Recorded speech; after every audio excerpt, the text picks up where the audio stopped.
I've built hundreds of automations in n8n workflows that took hours to set up, days to debug, and still broke every time an API changed. And recently, I've started building workflows in a completely new way. It's called an agentic workflow. Instead of manually connecting every node and defining every step, you just describe what you want in plain English, and an AI agent figures out how to build it, writes the code, and even fixes its own errors when things break. By the end of this video, you'll know exactly why everyone's moving to agentic workflows, and I'll show you how to build them yourself so you can create automations in 5 minutes that used to take you 5 hours and a bunch of headache. Plus, I'll give you my honest take about when traditional workflows still make more sense. To understand why this is such a big shift, let's look at the problem agentic workflows are actually solving. This is a workflow we built in n8n. We run live workshops every week at 9x on AI and automation, and we plan everything in Notion, the event description, the assets, all of it. When we're ready to publish our next live workshop, this automation handles all the logistics. It creates the event in Luma, sets up the Zoom meeting, adds us as hosts, creates the YouTube live stream, connects that stream to Zoom, saves all the IDs back to Notion, and tells us it's done. Now, this is actually quite a simple process. The logic is straightforward. Create the Luma event, create the Zoom, create the YouTube stream, connect everything together, that's it. But that simple logic, it turned into a 24-step workflow. 24 nodes that we had to figure out, connect, test. Along the way, we had to solve a bunch of things that we weren't expecting, like image hosting, API quirks, data formatting between platforms. Now, I want to make something very, very clear. Tools like n8n, Make, and Zapier, they are absolutely brilliant. They've literally changed the way that I've worked. I genuinely think everyone should learn how to build traditional workflows. It trains you to think in systems, forces you to break problems down into steps. That's a skill that transfers to everything. But the reality is when you're actually building this stuff, every single step has to be figured out by you. Every connection, every piece of logic, every edge case, you're the one solving it. And this is one of the main reasons why most people give up on automation entirely. So think about it. A non-technical user sits down excited to automate something. They get to maybe node 3 of a 24-step workflow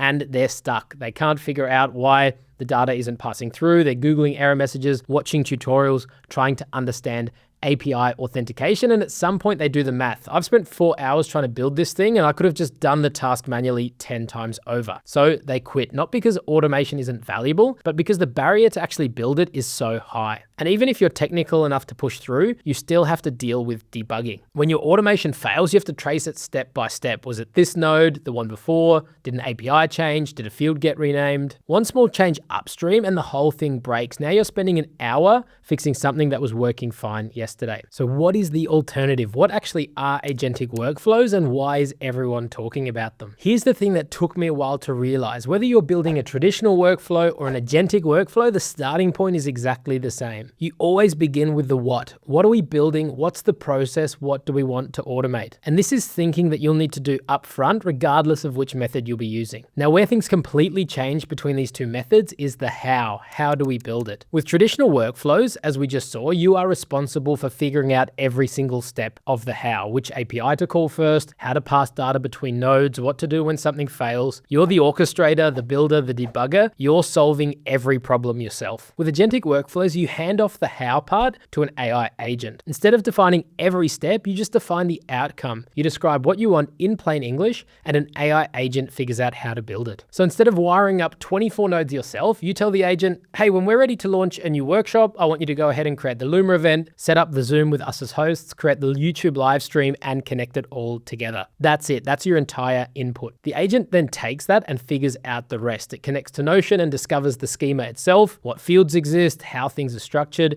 You don't need to map that out. It works out which APIs to call, how to pass data between the different tools, in which order things need to happen.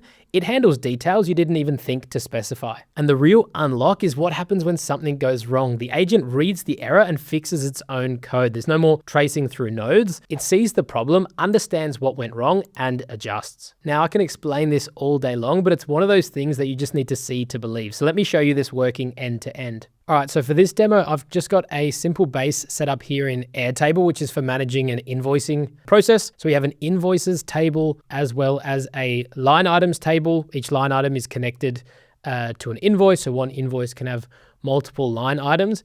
And the way we want this process to work, when for all invoices here where the status is create, we want to have an automation that automatically creates the invoice PDF, attaches it here, and then updates the status as ready to send. And to build this agentic workflow, I'm going to be using Claude Code. And so here in Claude Code, all I need to do is, as I said, describe the what. What is the process? So I've got a very simple prompt here describing what we want to happen. I have an Airtable base with invoice data for each invoice where the status is create, generate an HTML invoice, export it as PDF, upload it back to Airtable, and then update the status as ready to send. And I've also got here in this folder like a test invoice PDF.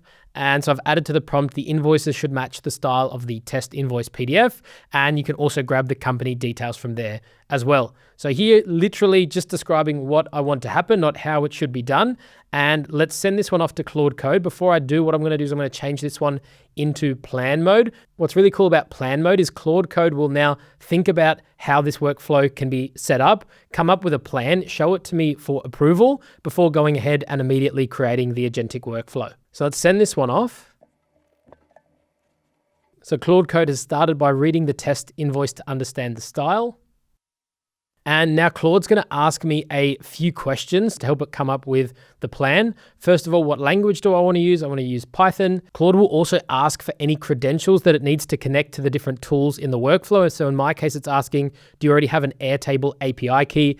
And do you know your base ID? In my case, I have both of these things ready, so I'm just going to select the first one. But here's what's really great with these agentic workflows. If you have no idea what an Airtable API key is, where to find it, or what your base ID is, see the second option here, no, I need guidance. You can just select that and Claude will walk you through everything step by step. Now, if you remember, I also mentioned that these tools are incredible at understanding the schema of the different tools you're using. Here it's asking me, what are the exact field names in your Airtable base? It's given me the two options, I'll provide them or use common default names. Here I'm just going to select other and say connect to my Airtable and look up the schema yourself. This is going to save you a bunch of time and you won't need to copy and paste field names. So now it's asking me to share my Airtable API key and base ID. I just need to paste them both in here.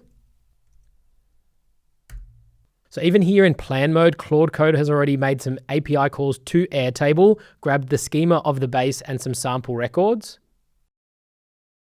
Now, after just a couple of minutes, Claude is done with all of its research and has created a full implementation plan. I can just make this one a little bit bigger here. You can see at the bottom here, Claude is asking us, do we want to accept this plan? Before you go ahead and just immediately accept this, it's very important to actually review the proposal that Claude has made. Now, this plan is super detailed and impressive. We have an overview of the automation, the full project structure in terms of what files are going to be involved, the different libraries and dependencies that the automation will use, and a step-by-step walkthrough of how this is going to work, and all of this simply from that 1 or 2 sentence description of what I want to achieve. Now, what I recommend is read this plan carefully. If there's anything that you're unsure about, you can simply ask Claude more questions to clarify at the bottom here. Once you're happy with it, you can just click yes and auto accept and Claude will get to work. So we'll auto accept the plan.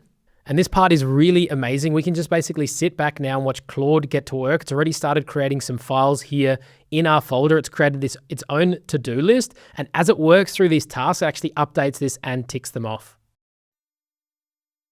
And this is where it gets super interesting. Right now we're in the step where Claude is testing out this automation end to end. We can see here it actually ran into an error when it tried to run the invoice generation. And here it diagnosed the problem, understood that there was an issue with the library or the tool that it was using for generating with the PDFs, and has immediately fixed the issue by updating its own code. This sort of error and debugging would be taking me hours in n8n. And what's super exciting here, we can see that Claude Code has already updated our Airtable and it's actually run into a little bit of an error with the logo for the invoice. And without me telling it anything whatsoever, it's realized that there's an issue with the logo and it needs to regenerate the PDFs. And we can see now it's regenerating all 3 invoices with the logo fixed. This type of debugging is the stuff that you'd end up spending hours on in n8n. And let's see, and here we go. The invoices are updated, all with the perfect logo in the exact style and format that we wanted. And now here's the real power that turns this into an agentic workflow that we can use on demand. Now that I've gone through the process with Claude Code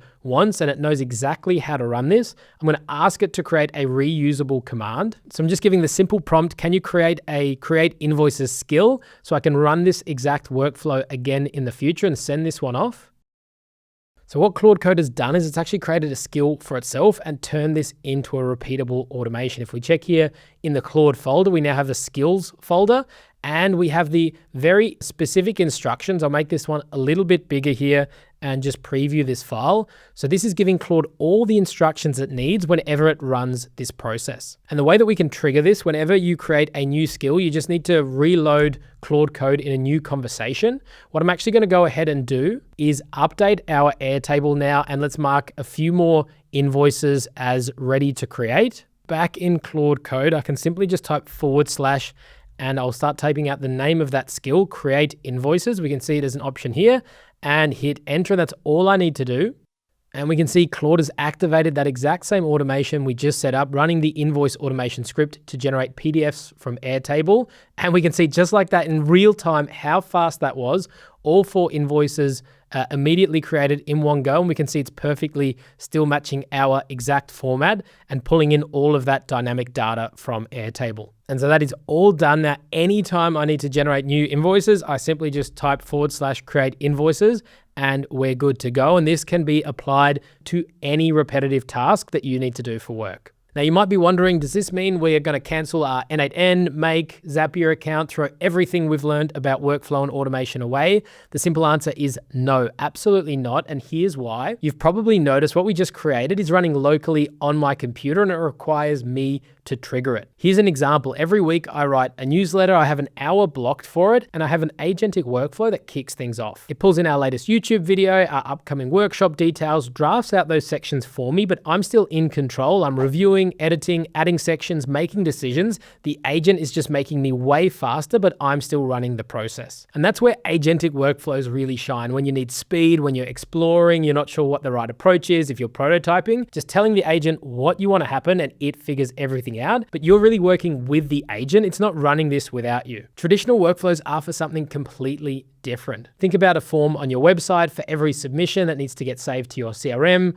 they should receive an automated email. This needs to happen every single time like clockwork, exactly the same way. Whether you're asleep, on vacation, there's no human in the loop at all. An agentic workflow should never really be used for that use case. This is the type of thing that n8n, Make, and Zapier were specifically built for. The visual nature of these tools also makes them easier to hand off. When someone new joins your team, they can look at a workflow and understand what's happening. So here's how I think about it simplified down. Agentic workflows for processes where you're still involved. Speed, exploration, thinking through options, and traditional workflows for processes that need to run on their own. Think production, scale, consistency. And there's an emerging pattern that I'm seeing more and more where people are using agentic workflows to figure out the solution first. You let the agent explore the APIs, test the different approaches. Then once you've nailed it down, you can build the final version in n8n. And the real pro move here is more and more people are actually even using tools like Claude Code to build their n8n workflows for them. The reality is companies and business professionals will be using both. It's not one or the other. It's knowing which tool to reach for and when. So if you want to start using agentic workflows yourself, you need Claude Code. That's the tool that I was using in the demo, and you'll need API keys for whatever platforms you want to connect to. There's a little bit of a setup to do at the start, but then the learning curve is minimal. If you can clearly describe what you want,